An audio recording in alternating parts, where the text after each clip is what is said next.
This video is about limiting reactants.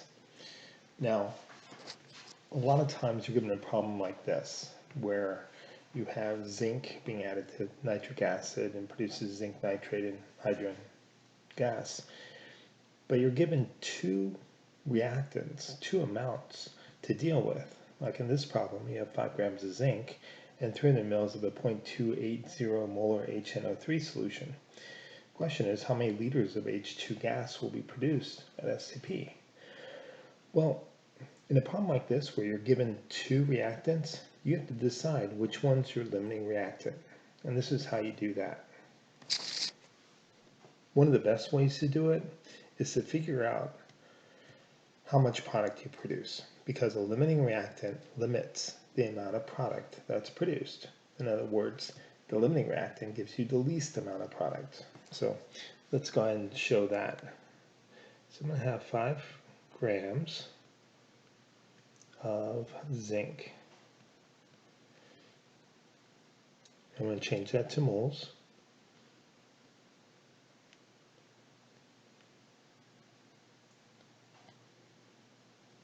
And that's the molar mass of zinc. And then I'm going to change it to moles of H2.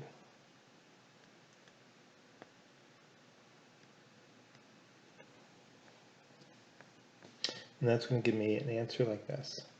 So I have just figured out how many moles of H2 will be produced if my 5 grams of zinc is limiting. Excuse me. Let's make sure we cross everything out. And you're in H2. Well, we're going to do the same thing with our 300 mils of nitric acid. So we're going to start with 300 mils. And we're going to go to the same hydrogen.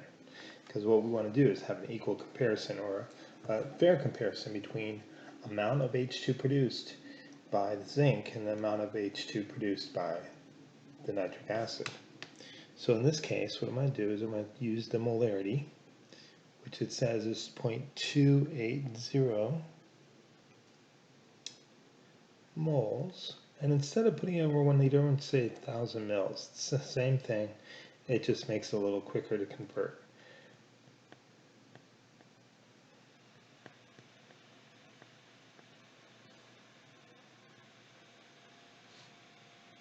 And then I'm going to go to 1 mole, let's see, 2 moles of HNO3 according to our balance equation, and 1 mole of H2. Okay, let's see if everything cancels out. I just need to label this a little bit better. Mils cancel out, moles cancel out. I'm in moles of H2. And this ends up being 0.0420 moles of H2. And lo and behold, well, the way to interpret this is this guy produces less H2. That means over here, this must be my limiting reactant. So my limiting reactant, Lr, equals HNO3. So that's one way of figuring out, hey, which one is my limiting reactant? There's another way too. And some people like this way because it looks at ratios a little bit differently. So what I'm going to do is to just look at the ratios from my balanced equation. My balanced equation, if you look up here, tells me that I have a 2 HNO3 to 1 ZN ratio, okay? And that's in moles. So what we have to do first of all is figure out the moles, just like we did up there. So it's the same steps.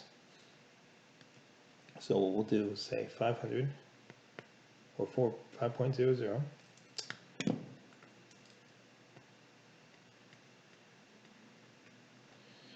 And we'll just change this to moles really quick. We already have this answer, but let's do it again. And that equals this 0.0789 gram or moles of zinc. And then we're going to do the same thing down here. We're going to go ahead and say, well, 300 mils and 0.280 moles over 1,000 mils. Those cancel out, and that gives me 0.0840 moles of HNO3. Now you notice that we have actually less moles of zinc than we do HNO3, but the reality is that we need twice as much HNO3 as we do zinc. So what we're going to do is we're going to set up a comparison. This is what I need, and this is what I have. I have a 0.0840 ratio of HNO3 to 0.0789 zinc. It's really hard to compare those two, so what I'm going to do is just divide them, which basically reduces it. So the question is, are these two related? When I divide that out, I'll get 1.06 HNO3 to 1 zinc. And you can see that I don't have enough HNO3. That's my limiting reactant. Conversely, I have too much zinc. So that's my reactant in excess. So the way to sort of finish this out, if I was to ask you to draw what's in this beaker, well, we're going to have some zinc left at the bottom because that's my excess. So we have some zinc. We could figure out how much zinc as well, but right now,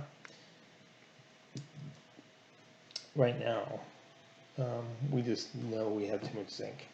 We know that we lost the H2. In fact, we better figure out how much H2, right? Because that's the original question. And we don't have any HNO3 left in that beaker. So just to finish this up, as far as the answer is concerned, let's just take this. We already have moles of